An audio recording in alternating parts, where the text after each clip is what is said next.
Welcome to Season 6 of the Up To podcast.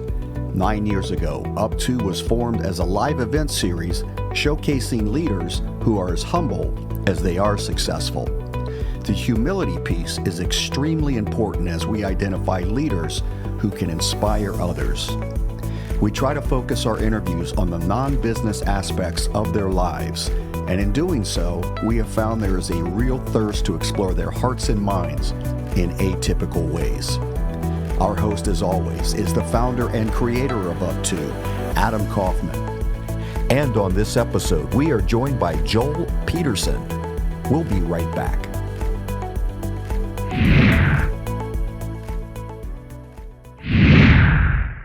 If you're a business owner, an executive, or a rising member of a management team, I don't have to tell you about the importance of having team members and partners you can trust. A firm that I've worked with for years and have trusted myself to refer my colleagues to is VividFront, an award-winning digital marketing, branding, and website development firm based in Cleveland, Ohio, but with clients all over America. VividFront's focus is on scaling brands digitally.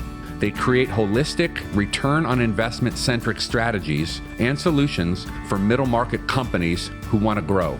They do paid advertising, influencer and social media marketing, e-commerce strategies, lead generation websites. I could go on. Their expertise is expansive, and their tactful leadership team, all of whom I know, has the entrepreneurial experience to turn ideas into revenue-producing business plans. Yes, I am reading a script, but I will tell you that I sought VividFront out for this podcast because I already believed in them, seeing what they did in the marketplace. So if you're seeking a partner to take your business to the next level, or if you're looking for an opportunity to work for a top agency with an amazing culture, truly an amazing culture, check out their website at vividfront.com or send me a note and I'll introduce you to my friends who run the company there. VividFront, great organization.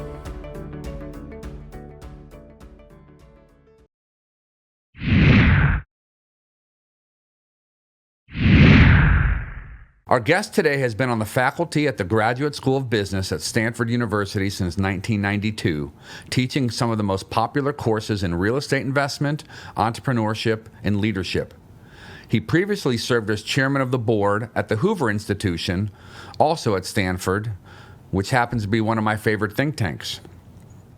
He has served as chairman of the board at JetBlue Airways for 12 years.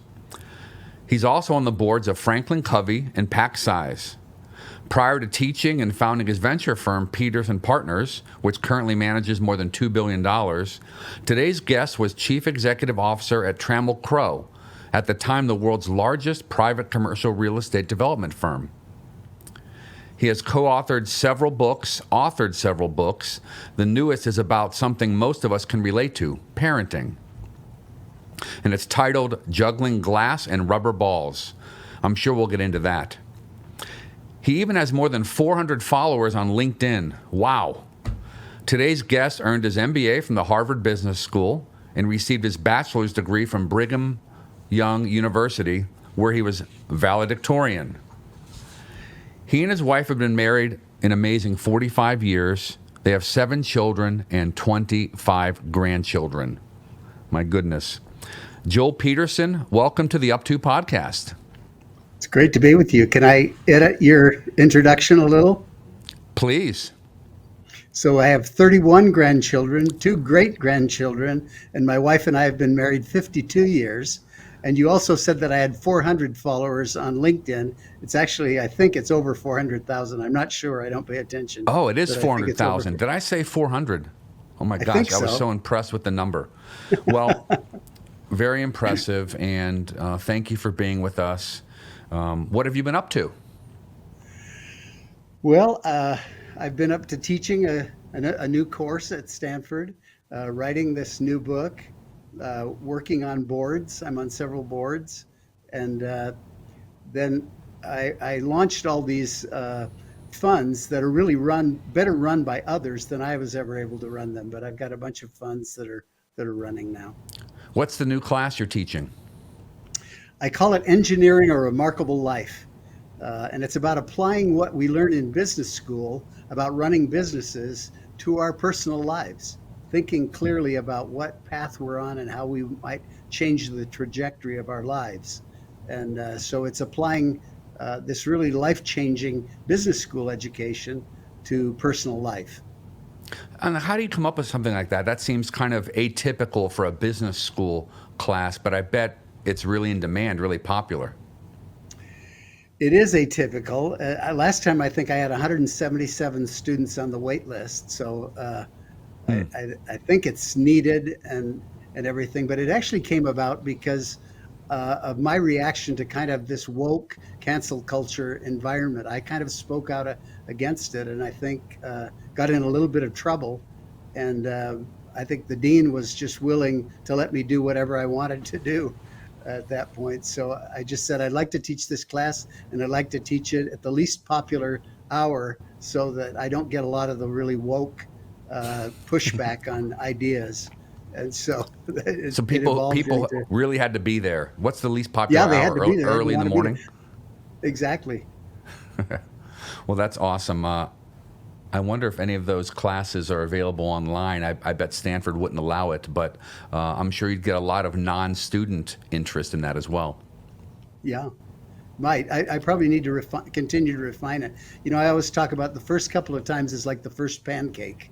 You throw it away and then you get it right. So I'm still working with the students to refine it, but maybe at some point they will. You've done so many different things. I mean, let's start with how did you end up doing so many different industries, being a leader in the airline industry, a leader in the real estate industry, a leader at, some would say, the top business school in the country, having the most popular classes there. Were you always in this multi-pronged kind of interest mindset, or did one lead to another? Can you go backwards a little bit and talk about these various paths you all seem to have been going on, maybe at the same time, but maybe not? Yeah, some of them overlapped. I always joked that I couldn't keep a job, so I always made sure I had several going at the same time, so I had something to do. But in point of fact, they all related. One thing just led to another in my life. I would get invited. I ended up, it feels like when you read the resume after 50 plus years, a half century, you say, oh my gosh, this guy's done a lot of stuff. In point of fact, I've spent almost 20 years at Tramel Crow, 20 years at JetBlue. I've been at Hoover for 15 years. Peterson Partners I started 25 years ago. So they've been concurrent. I've been on the board at Franklin Covey for 32 years. So it was never planned.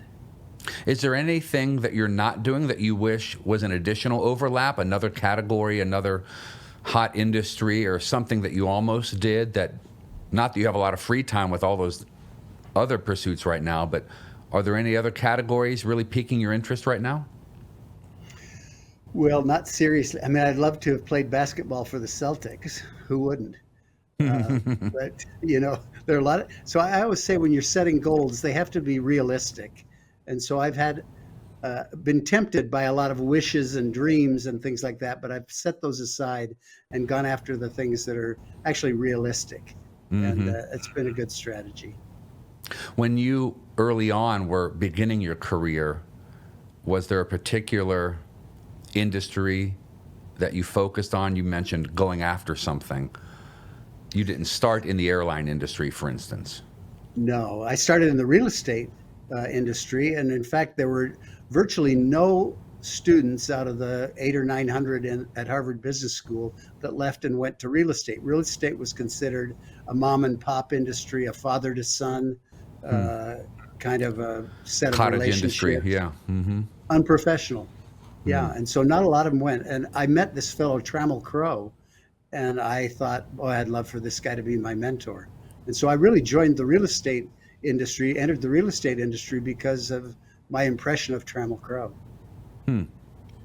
And did you maintain a relationship with him beyond work? Mentoring is such an important aspect of one's personal development, professional development. How has mentoring played out in your own life? Well, he clearly was a mentor, both personally and just watching what he'd do. I paid a lot of attention, and we were close. I became the managing partner of the company, so we had to be close for that. But ultimately, I was fired, and so we didn't have a relationship after that. He developed Alzheimer's, and so we were unable to to keep a relationship after that. Well, you just mentioned something, being fired, that a lot of people can relate to. This little show of ours has been downloaded in 90 countries, and I hear from a lot of young people who are early or mid-career, and they're thinking about changing directions. So could you talk a little bit more about what that meant to you, being fired, the emotional side, or how you picked up your your positive attitude and kept going? Could you share a little bit about that if you're comfortable doing so? Sure. Well, at the time, it was not a positive experience, as you might imagine. Of course. I questioned myself. I wondered what I would do next, et cetera. But it was associated also with litigation. I was not only fired, but I was sued in county, state, and federal courts. So it was a very traumatic experience. I felt okay about it because it was over an ethical issue. I just was unwilling to go along with something that I just didn't feel was right. So I never worried about that part of it. But I did worry. I had a bunch of kids to raise and get through college, and I wondered how I was going to do that. And so I started over in my mid-40s, and I had to figure out, what do I do next? And how do I do it? And so it became an important fulcrum, an important changing point in my life. Right. When I was 40, I had a major health scare, and 40, I think, is often a time to reflect anyway on your own career or what you want to do next. But for me, it was really accelerated by this health scare. I had a blood clot after running a marathon, and really not working for 6 months, really laying in a bed, grateful I had life insurance for family reasons. It forced me to recalibrate as well. And I think a lot of people have to deal with that, whether it's for legal reasons, financial reasons, health reasons, an ethical debate among you and your partners. How did you stay positive? I mean, what did you lean on, or who did you lean on to keep going? Because people often get paralyzed in those situations, figuratively. Yeah. Well, fortunately, I had a great family, a wonderful wife, and so what I really realized going into it was, well, they can't take away my family, my faith, my friends, or my freedom. And those 4 F's became the center of my concentration, what I was paying attention to. And so I developed kind of a calm in the face of this tragedy. So that's how I managed it. Well, easier said than done. I'm sure there were some stressful days. For sure. But now, with the wisdom that comes with time, you can look back on that. And we all face Y's in the road. We all face, these moments where we have to navigate these curves in the road. Sounds like you did it really well. Do you think that legal process changed you at all? Did it make you a different type of leader in your next iteration of your career? It probably did. Normally, you become more wary of things. You cut back. You become pessimistic. You seek retribution. There's all kinds of things that happen to people under stress. I just decided I didn't like what that would make me as a person. So I basically said, I believe in my values. I'm confident in my abilities. I have to figure out how to apply them to a different arena. So I didn't get back into real estate. I started investing. I started buying companies and serving on boards, and one thing just led to another, and was actually a wonderful change in my life. I might not have done it on my own, if I'd had to decide, but it took that shock and waking up and saying, my gosh, I've got to figure this out. I can relate to that more than you realize. I was excited to speak up, but I didn't want to interrupt you. During my own odyssey, it was almost like I was being pruned. There's a biblical concept of pruning. If a plant could talk, it would say "ouch," while you were pruning a plant. But Right. Successful pruning makes the plant stronger and more alive. And for me as well, I'm now 53. This was when I was 40. People say to me, Adam, you have the coolest career. But it was only after this curve in the road that I had to navigate, this pruning, that I started embarking on this new path. And I probably wouldn't have done that otherwise. Yeah. Kind of like what you're saying. You didn't go looking for this. No. Adversity is a wonderful teacher. If you can learn how to embrace it and have confidence and see it through, kind of have the faith that somehow you'll figure it out. It's a wonderful teacher. You're right. Does something like that come up in this new class, adversity being a wonderful teacher? That seems like an important aspect of finding meaning in your life. Yes, we do talk about finding meaning. People want meaning. They want to matter, and they want to find meaning in life. And so I tell a lot of stories of things that I learned the hard way. And I'm trying as much as possible to help these young people, these wonderful young people who have every capacity to not have to learn some of the things the hard way that I had to learn them. Yeah, that's part of my motivation in sharing, for instance, my own health scares, because I don't want people to think that it's only a perfect path, because as you've shared, your own path wasn't ideal at that stage when these legal pursuits were underway. But now people might look at you and think, that guy has it all. But it's not always that way. So how do you remain humble in spite of all of these achievements that I read in my intro and many more that I didn't even summarize? Like, how do you stay grounded? Well, I was thinking that line that Winston Churchill said about, I forget which leader, but he said that he has a lot to be humble about. And I'm that person. I have a lot to be humble about. But I think if you do a lot of reading, studying of history, trying a lot of different things, you'll remain humble. I think there's no reason to start thinking of yourself as the master of the universe. They have sometimes people have success and they all of a sudden become narcissistic and feeling like they can do anything, all powerful. Maybe that's one of the things that happens to you when you start a bunch of new ventures and try out a bunch of new things. You are humbled by them. Yeah, venture capital can definitely be humbling. I have a fund much smaller than yours, but yes, the ratio of successes versus losses can be humbling for sure.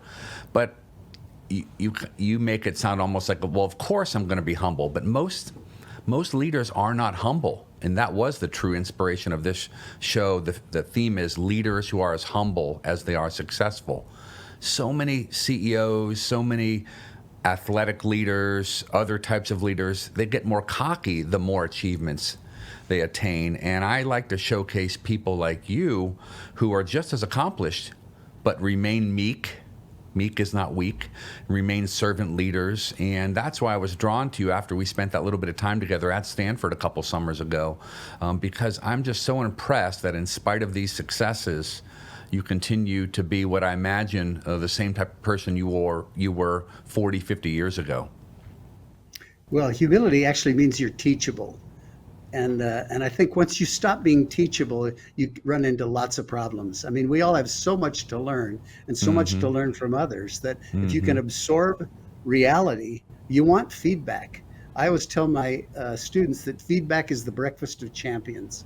So you need to welcome it. If somebody gives you negative feedback, thank them. Do something about it. And that will keep you humble for one thing, but it'll also keep you learning and growing. I'm writing that down. Feedback is the breakfast of champions. I love that. That could be the title of this episode. How do you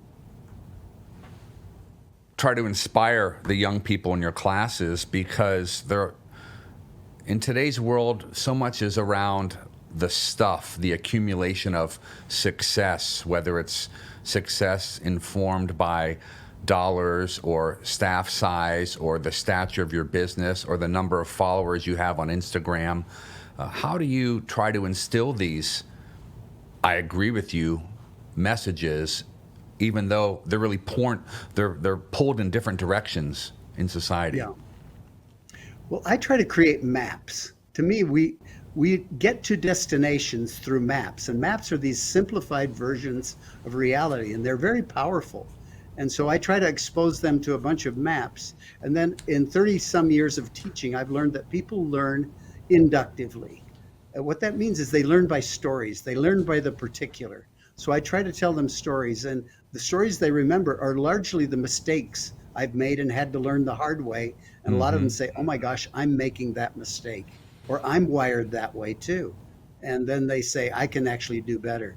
I, I just got an email this morning from a student in Spain who thanked me for telling the story of how I'd missed saying goodbye to both of my parents. I was busy doing other things and I didn't realize how close to death they were, and I missed it on both occasions. And I said, stay close to your parents. Talk to them, call them, write them a letter. He said he wrote his dad a letter, and his dad called him up and was weeping. He said, "This is one of the most important things." So just that little letter, and that was just this morning that I had a student tell me that. So it's fresh on my mind. So I think maps and stories, and in the framework of you can change the trajectory of your life. You are the master of your fate. You can do a lot of things. You have agency. And so that idea is one that actually influences young people. I love that anecdote about being close to your parents and you sharing that. It makes you more relatable. It makes you more approachable. Ironically, a lot of, I think, leaders and just people in general, they speak most about their accomplishments or what their perceived best traits are. But if we actually share about things that are our perceived concerns or worries or shortcomings, that student of yours can relate to you better because of what you told them. I love that. Yeah.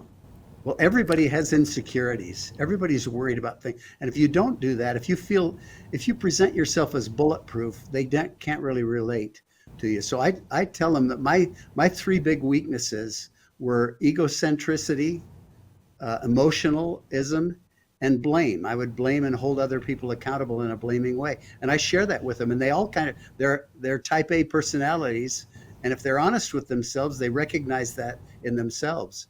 And then I tell the story of how I developed 3 mantras that I repeated to myself for 10 years to try to change that. And they were, it's not about me. I am not my emotions. I have all I need. And by saying those things to myself, whenever the occasion where I was feeling egocentric moment, or was blaming others or whatever for my lack of performance or whatever, I'd repeat, "I have all I need. It's not about me," and it changed me. I just think that's amazing. Yeah, I'm sorry. It is. No, I was just going to say, it's kind of amazing that you can pilot your own life. But how did you even know that you were egocentric and therefore had to create a mantra to work on it? I mean, that requires a lot of self-reflection and maybe some mistakes that people pointed out to you. But most egocentric people don't have the tools to realize they're egocentric. Yeah. Well, I figured out, and I'm not sure if I figured it out or if I read it somewhere or heard it somewhere, but I somehow or another, I learned that your values are really where you spend your time, where you spend your money, and where you spend your mind share. In other words, what do you think about when you're not working on a problem? Where does your mind go? And so once I learned that, I said, where do I spend my time?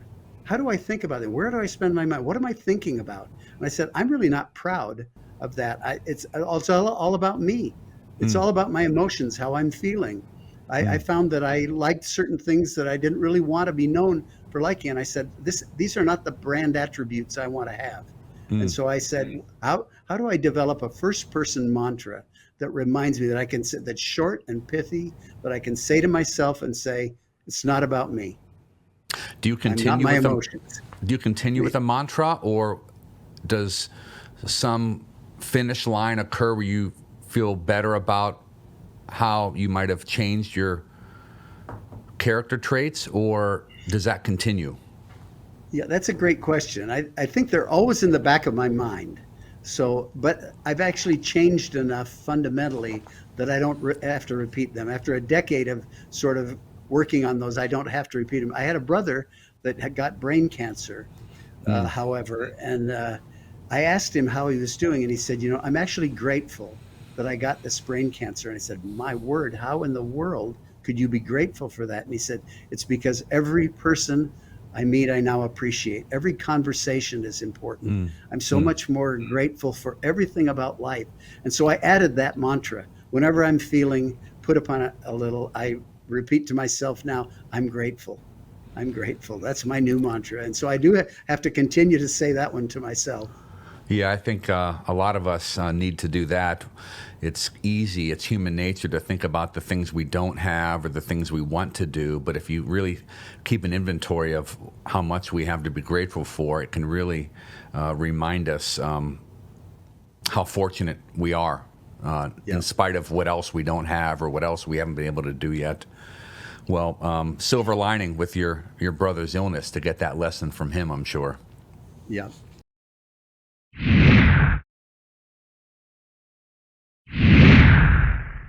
I'm grateful that Calfee, Halter, and Griswold has once again agreed to partner with us. With offices in Ohio and Washington, D.C., this full-service national law firm focuses on all aspects of business and the law, including corporate and finance, intellectual property, and government relations. Let me be clear. I actually approach companies with whom I would like to partner. We just don't accept marketing dollars from anyone. I have been referring my CEO and entrepreneur friends to Calfee for years. I really believe in the firm. One of their notable practice areas is in mergers and acquisitions. And recently, for instance, I introduced a successful entrepreneur in the Midwest to Calfee when he told me that a European-based conglomerate wanted to buy his business. Calfee works with large corporations as well as privately held companies throughout the U.S. and Canada and in Europe and Asia too. So whether it's selling your own business or the more routine needs of creating your first will, or anything in between, this firm can really do it all in terms of legal needs. Once again, the firm is Calfee, Halter, and Griswold, and you can find them at calfee.com or on the Up2 Foundation website.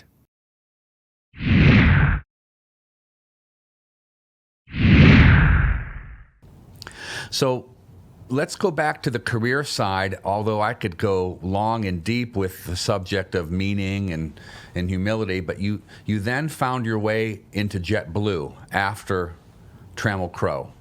Can you talk about that? Very different industry. How did you end up there? Well, I was buying companies. I was investing in companies. I'd started a private equity business, and I had a former student of mine who was actually working for George Soros at the time. And he called me up and he said, we're putting together this new airline, but we don't have anyone on the board with any real estate experience. And one of the things we're going to have to do is build a terminal at JFK. And that'll be a big project. They'll be working with the city of New York, et cetera. And so we want to have somebody who's actually had experience. And so I said, well, I'd have to have a certain amount of money invested to serve on the board. And he said, okay, we'll make room for you. And so I served on the board. I became the lead director. And then when David Neeleman left, who was the founder of JetBlue, I became the chairman and served in that role for 12 years. So it was kind of by accident. Can you talk a little bit more specifically about that decision to join the board? I'm sure you had other overtures to join other boards. And what I'm getting at is not even about JetBlue specifically, although we can talk about that. It's more about how you make decisions, your decision-making process.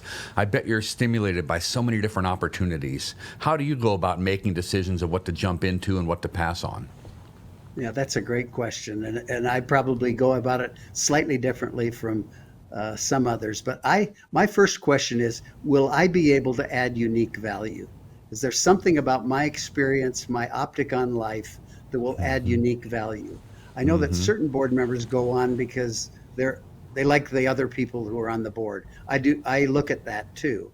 Some go on because it's a resume builder. Some go on because they want to learn more about an industry or they know a lot about that industry. My first question though is, if you've already got the board peopled with folks who know the industry, have good judgment, where will I be able to add value? And if there's no place, then I don't go on the board. And in addition to board service, maybe about investing in a company or not, or doing a philanthropic project or not, how do you have a mantra as well for these types of pursuits? How do you decide how to spend your time with so many different opportunities out there? Because I know even in my much more modest world, I'm stimulated by so many opportunities. It's hard to know how to navigate these sometimes. Yeah, again, here, I probably take a little different approach than most in that I basically look at the human capital. I evaluate the people involved. Okay. The mantra for our business here, or the tagline, is we help great people build great businesses.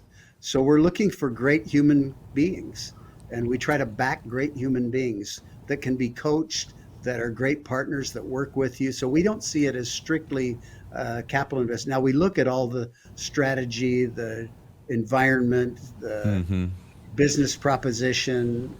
We look at all those same things, but fundamentally it starts with people. Yeah, coachable people. I think that's important. Sometimes founders can be so headstrong, though. We want them to be with some resilience and stick-to-itiveness because they're going to get no's a lot, or maybe they're going into a new industry. But coachable, yeah, I can imagine that's one of the most vital aspects of what you'd look for in backing an early-stage company. How do you think about your own life as a business leader, and then applying that to how you try to coach others? Do you spend much time coaching the CEOs, you personally? Well, probably I do, but I'm not thinking that I'm coaching. You know, some people are coaches. I think that's developed since I was a CEO. Yeah, it's a whole new industry, right? There's a whole new industry, and I think it's really valuable. I think CEOs need coaches that they can talk to, they can bounce ideas off, where things will remain confidential, et cetera. I don't think about it that way. I try to model behavior. I try to work in the board in a way that listens to others, that gathers information, that assesses probabilities, that makes trade-offs, that thinks about just beyond the bottom line. So I'm probably coaching them, but I don't think of it that way. Yeah, you're not officially coaching, but you're mentoring, you're guiding, you're advising, you're listening. Exactly. I feel like one of the most important aspects of leadership is being a good listener. You kind of touched on that earlier in terms of being coachable, or that feedback is the breakfast of champions. But too often leaders, I think, just want to hear themselves talk, or at least show how much they do in fact know.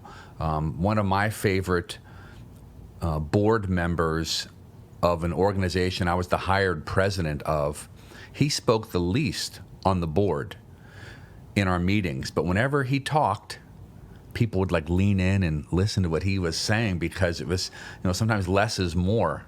It's not always the more talking, the smarter or the bigger impact. I don't know if you've seen that, but less can be more. Yeah. Do you remember those old E.F. Hutton ads? Right. They were exactly that. When E.F. Hutton talks, people listen, and everybody would listen. And I actually gave an interview to the New York Times, and I met with, I think it's Adam Bryant is his name, who used to write the Corner Office thing. Oh, and yeah. We spent 90 minutes together. It was a little bit like our conversation today, Adam. And he was just asking me all kinds of questions that went everywhere. And then he titled the article, "Listening Without an Agenda." That's what he took away from kind of my management philosophy. And I think you learn so much more. And it's not just being quiet. It's actually asking probing questions. It's reflecting. It's becoming part of that person's world. And in many cases, you're helping them refine their own thoughts by doing that. We've all spoken with people who are preparing their answer as you're talking. And for sure. And it's frustrating. And so I've tried to really shut down and listen actually to what the other person's saying, because people want to matter. It really people want to be heard. Important. Yep, they want to be heard, and they deserve to be heard. This was unintentional, but the person I was speaking of just now, the board member who spoke the least but everybody listened, his name is Jim Jameson. And Jim Jameson is who introduced you to me. He was a member of the Hoover board at one point, and he's a Stanford alum. So he connected me with you. So isn't that ironic? It is ironic. Him being such a good listener. By the way. Yeah. He still is on the Hoover board, and I just saw Jim a month or so ago. Such a superhuman being. He's been a guest on this program before, so I'll be sure to tell him that you're with us today. Let's move to the more personal life side, not getting too personal, but rather your family life. I'm sorry I wasn't updated with the number of grandchildren, but it's so impressive. I've read the backgrounds of your children. You have some sort of a business plan, different word, that you instilled into your family, right? A set of expectations, an ethos, if you will. Well, it all started by me thinking about, I wouldn't start a business. When I was raising these kids, I said, I wouldn't start a business without having a plan, without knowing where am I headed, how am I going to get there. And yet that's what I've done with my family, which is the most important thing. My wife and I found ourselves outnumbered and really not having a plan. So we decided, what are we solving for? What will success look like? And we decided that we were actually solving for maturity. We weren't raising children, we were raising adults. And we wanted them to have grit, compassion, be able to handle life with grace. We wanted to raise mensches, you know. And so we basically said, well, what makes up that kind of a person? And we said, well, they're mature intellectually, they're mature emotionally, they have mature skills set, they're mature physically. And so we divided it into 6 levels of maturity, and then we operationalized them. We said, okay, how do we help a child develop in those areas? And so we developed kind of a regimen. We never told our children that we had it or anything, but they all my boys ended up becoming Eagle Scouts. All 7 of my kids went on Outward Bound. They may have wondered, why are we all doing this? They all visited Normandy as teenagers. And so there was a regimen that we were following, and our objective was to raise these wonderful, mature, capable adults. And the measurement, and this isn't just about professional pursuits or academics, but they all went to stellar universities and pursued meaningful careers, different walks of life, correct? Yes, but better yet, you would really like them. And you'd really feel the impressed. Heart is what matters most, right? Exactly, with the kinds of human beings they are. You'd like being around them. What about the grit component of what you just said? Because absolutely, we want our kids to have grit. We also want to help our kids and support them. I find it's a fine line. I have a peer group of CEOs that I moderate the experiences with them. And we talk about how do you raise productive kids in a kind of upper class environment. You know, the unintentional consequences of success can be sometimes, snowflake kids, so to speak, in today's world. So how do you teach grit? Well, we had chores, we had accountability. We talked to them. I interviewed the kids, and Outward Bound was one of the elements of that. Becoming an Eagle Scout. What do you mean you interviewed them? Excuse me. How did you interview your kids? So I would just ask them questions. When they were little, I'd set them on my lap and say, "Tell me about you," and then I was quiet. And sometimes it took a minute. A minute's a long time in silence, by the way. And then they would say, well, Johnny's not being nice to me, or my teacher doesn't like me, or something like that. And we'd have conversations. And then later I did a survey once of my kids about what is Dad telling you? What are Dad's messages to you? And they all listed, they all had been listening, and they said, well, what about Dad's behavior? How am I behaving? What does my behavior tell you I really think is important? Because I think behavior always trumps words. And I remember one of the funny responses was, Dad believes that gray is the best color because all my suits were gray and my car was gray. So you find out, again, feedback is the breakfast of champions. So, kids say the darndest things, but they're usually pretty honest about their parents, at least. Yeah. Yep.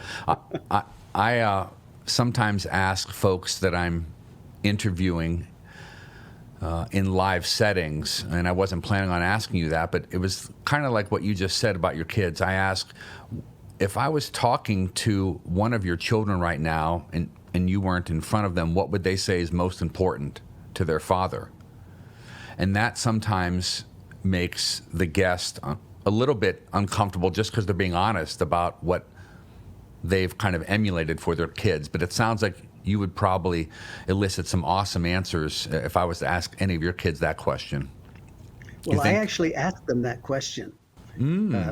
What did you learn from me? And I remember the answer of my girls especially, because they said, you taught us we can do hard things. And I thought that was a really great takeaway. Yeah, right. That's the grit. And that is so hard to teach. So you've done that. Is that something that's in your new book, Juggling Glass and Rubber Balls, How to Teach Grit? Well, it's actually, this book is about that. And the analogy is that busy people, particularly at the tops of organizations, are juggling a lot of balls. Mm-hmm. Those are rubber balls. If you drop them, they'll bounce. They're also juggling the lives of their kids and their spouse. And if you drop those, they'll shatter. And so you have to make sure not to drop the glass balls, to occasionally let the rubber ones bounce. But it really is about this plan that we had to raise a family intentionally. I started out by calling it radical intentionality in raising children, but I decided Juggling Glass and Rubber Balls was a catchier title. I think it's a great title. You think about going through an airport and you see all the bookshelves and the displayed books. That would get people's attention, that title. And the goal is to just get them to open up the book. And then you were kind enough to give me a few of the early chapters, and I'm so excited to read all of it once it comes out. But maybe the Juggling Balls title is reflecting, for instance, you not being around to say goodbye to your parents. And that would be an example of what's more important, the juggling, the rubber balls or the glass ones. You know, what can you allow to drop? Yep, exactly. You learn prioritization by making mistakes. And that's part of what I wanted to pass on to these wonderful young people that I get to have the privilege of teaching. I wanted to say, don't make the mistake I made. Is there another example of something that seems to resonate with young people today that you like to share that seems to draw them in more, one of your own perceived mistakes or shortcomings? I have a long list of my own, so I'd probably have to teach 2 classes about my mistakes. But is there something that seems to really resonate? Well, there are a lot of stories, and I've made a lot of mistakes, so I have a big library to choose from. But one of the ones that I learned the really hard way was not leaving when I realized that something was unethical in what I was experiencing, and then letting it get all the way to litigation and being forced out. I should have just said, thank you very much. I'm moving on. I can't do this. But I let it get to that stage. So I think a lot of times we move too slowly on things. One of the ways that people describe it in business school is people hire too quickly and fire too slowly. And I've made that mistake too. Me too. So I think right. Those are a couple of them. When I was leading a team, I remember one of our salesmen. I liked him a lot as a person. I liked his heart. I liked his family. I got to know them, but it just wasn't professionally making the grade, so to speak, for a long time, over a year. So the day finally came where I got up the courage to tell him that, we're going to have to make a change here. And I had my HR person in the room, but I'm the one talking, and I'm pretty nervous. And what is he going to say? How is he going to react? And the first thing out of his mouth when I said we're going to make this change, he said, "What took you so long?" I had that very experience. Right. And it's just what you said. We sometimes take too long to make that tough decision. There's a great book that I just read called Crucial Conversations that you might enjoy, because it really is about these really important conversations that everybody dreads. And it's kind of the rules and the boundaries around that and what you need to solve for in order to have them confidently. It's a skill that can take a long time to develop, and this kind of cracks the code. Yeah, definitely. Crucial Conversations. Thank you. That also relates to the parenting, back to one of your favorite topics, I think. Like sometimes I see parents, they want to be cool with their kids. They want to be buddies with their kids' friends. But we still have to be parents, right? We still have to provide guidance, sometimes discipline, sometimes no for an answer. But I think too often in today's world, we see parents just trying to be the most popular parent with their kids. It's not always best. I think that's a common mistake, and I think the mistake of trying to live their own lives through their children. Right. You know, if they weren't successful on the athletic field, they really pushed their child to do that, or if they didn't go to a top university, they try to do, or a musical instrument. They're living their lives through their kids, and or they're disciplining them. So, one of the lines I've used is rather than be a policeman, you should see yourself as a cheerleader. It's way more powerful, unless it's a young child running out into the street where you have to be the policeman. In most cases, you'll get more by being their cheerleader, by letting. In fact, one of the questions I ask my students is, can you remember a time when your parents or some important person believed in you more than you believed in yourself? Everybody can think of that, and it's really made a difference in their lives. Mm-hmm. Did somebody do that for you early on in your career, or maybe during a tough time in your life that helped you get past that scenario? Well, both of my parents were really, they somehow they believed in me, and when I'd make a mistake, they would kind of ignore it and cheer me on. I mean, they were really remarkable in that way. So I made all the teenage mistakes, but they just never reminded me of them. And that's shaped what type of parent you've become. I can clearly see, hearing a little bit about the family plan and so forth, that your parents influenced the type of role you played for your kids. I think that's probably true of everybody, don't you? I mean, I think either mimicking or the opposite. Exactly. Right. One or the other. In your case, it's great you didn't go the opposite route because your parents were so good at raising you. My father died when he was only 60, so I didn't have a major impact as an adult coming from my father, having lost him. But others in my life, even professional people like Jim Jameson and others, I think filled that fatherly role, and that probably played a part in the type of parenting I then tried to exhibit, with our own family. How about your wife? She's been a partner throughout all of this. I'm sure you can't have this many kids and grandchildren doing so well if you're doing it by yourself. Well, she's really the key to the whole thing. She's a remarkable woman, and I always tell my students that the most important decision you'll make is who you choose as a life partner. Nothing else will influence your life as much. And normally I actually fill out a little chart where I have must have and nice to have, and say that most of us make the decision on the basis of the nice to have. And in reality, we should have looked at the must have. And they include things like, is a hard worker, is smart, all the things we don't look at when we're teenagers dating. Oh, the must have and the like to have are all related to the type of partner or spouse. Exactly. Choosing the partner. Yeah. This really important decision. You are we're never real that strategic analytical planner. You are so strategic. Well, in retrospect, I became quite reflective in saying, well, what was I looking for, and what actually mattered in the end? And I got lucky. Do you think it sounds like you didn't just get lucky, that you made the right choice? How about the young people that you're interacting with today? It seems like statistics suggest people are getting married less, or later, at least, later in life. Is that good or bad for one's own growth? I feel like companionship is vital, if presuming you make the right decision. So why not have that companionship earlier rather than later? Yeah, I try not to have anything normative in this class where I say should. I try to just expose people to different ideas. Clearly, I made my choice. There's actually a book by Jonathan Haidt called The Anxious Generation.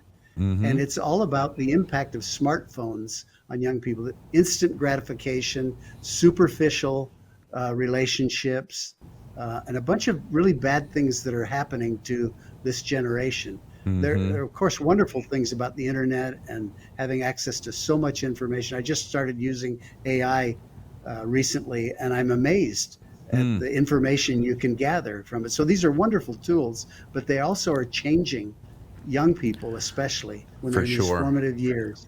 For sure. And I don't think that's all good. I agree with you. Jonathan Haidt was recently a guest on my second favorite podcast called the All In Podcast.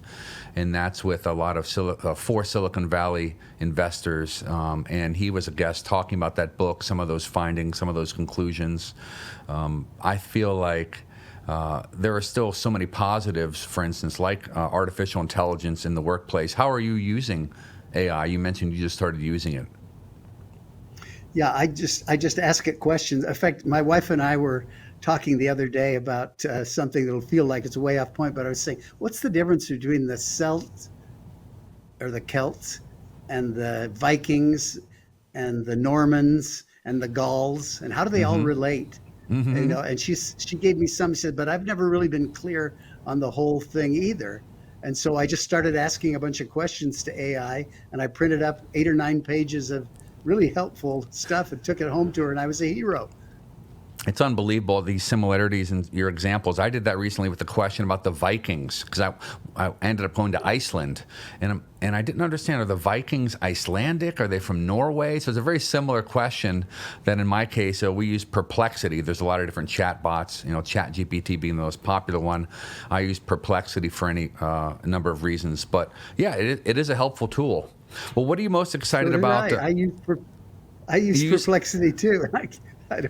That's amazing. That is amazing because it isn't the most popular. I think it's number 4 or 5 right now. But yeah, who knows? Maybe you told me about it a year ago. I'm not sure, but I like it a lot. What are you most excited about going forward now? You have so many different pursuits still in your life. Is it the book, or is there something else on the horizon that you're most looking forward to? Well, you know, at a certain stage of life, you start being excited about other people's lives. So I love seeing my kids and grandkids grow, but I love seeing my young partners here grow and develop and have new experiences. We have a family picnic every year, and so we get to meet all their kids. And, you know, the idea that you can help other people have really meaningful lives, you know, mine is kind of over in terms of having a major impact on anything, except that I can nudge people to better destinations. And so that's really kind of what I'm about now. Well, I definitely don't think your life is kind of over. You probably mean you're on the back stages of your career, but the life you're living by impacting others is maybe, you know, the most important type of work one can do. And you've made me a better person today just with this 1 hour. I cannot believe how fast the hour goes, but you know, thank you for sharing your time with us today. It's very valuable, and we're a few time zones away from each other today, but I feel like we're sitting in the living room talking. You make it very easy to talk to. Well, let's get together again, Adam. It's fun for me too.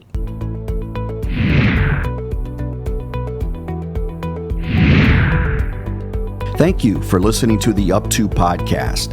We aim to showcase super achievers who remain humble in the hope that their stories will inspire others to remain humble throughout life's journey. For feedback, guest suggestions, or any other inquiries, you can email Adam Kaufman directly at adam@up2foundation.org. That's adam@up2foundation.org. A special thanks to our longtime sponsors, Vivid Front and Calfee. And don't forget to like and subscribe to Up To wherever you get your favorite podcast. BLC Digital Strategies proudly produces the Up To podcast, located right outside the nation's capital in McLean, Virginia. Visit blcdigitalstrat.com for all of your podcasting needs. We'll see you next time.